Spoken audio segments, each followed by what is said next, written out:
First of all ഒറ്റയ്ക്ക് വഴിവെട്ടി വന്നവൻ എന്ന ഒരു പ്രയോഗത്തിന് ഒരു വിലയുമില്ല. നമ്മളെല്ലാവരും ഇന്ന് നിൽക്കുന്ന സ്റ്റേജിൽ എത്താനുള്ള കാരണം നമ്മുടെ ചുറ്റുമുള്ളവരും നമ്മളെ സ്നേഹിച്ചവരും നമ്മളെ സപ്പോർട്ട് ചെയ്തവരുമാണ്. അപ്പോ ഒരുപാട് പേരുടെ ഞാൻ കണ്ട ചെറുപ്പം മുതലുള്ള എന്റെ സുഹൃത്തുക്കൾ മുതൽ എന്റെ മാതാപിതാക്കൾ മുതൽ എന്റെ ടീച്ചേഴ്സ് മുതൽ എല്ലാവരും ഞാൻ ഇന്ന് നിൽക്കുന്ന അല്ലെങ്കിൽ നിങ്ങൾ കാണിക്കുന്ന ഈ സ്നേഹത്തിന് അർഹനായി ഞാൻ ഇവിടെ നിൽക്കുന്നതിന് പിന്നിൽ അവരുടെ എല്ലാവരുടെയും സപ്പോർട്ടുണ്ട്. അതുകൊണ്ട് ഒരിക്കലും ഒറ്റയ്ക്ക് വഴിവെട്ടി വന്നവൻ എന്നുള്ള ഒരു ലേബലിൽ അറിയപ്പെടാൻ ഞാൻ ആഗ്രഹിക്കുന്നില്ല. പിന്നെ കുട്ടികളെ, എന്റെ കുഞ്ഞു കൂട്ടുകാരെ, നിങ്ങൾക്ക് ഉറപ്പായിട്ടും ഈ സ്റ്റേജിൽ നല്ല ഇതിനേക്കാൾ വലിയ സ്റ്റേജിൽ നിൽക്കാൻ പറ്റും. നിങ്ങൾ സ്കൂളിൽ പഠിക്കാൻ മോശമായിക്കോട്ടെ, നിങ്ങൾ സ്പോർട്സിൽ മോശമായിക്കോട്ടെ, നിങ്ങൾ എക്സ്ട്രാ കരിക്കുലർ ആക്ടിവിറ്റീസിൽ മോശമായിക്കോട്ടെ, പക്ഷെ ഒരു കാര്യത്തിൽ നിങ്ങളായിരിക്കും ദി ബെസ്റ്റ്.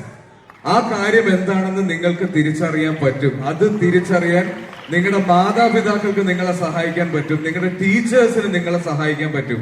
അപ്പൊ നിങ്ങൾ കാണിക്കേണ്ടത് എന്താണെന്ന് പറയാം, ലൈഫില് ക്ഷമ.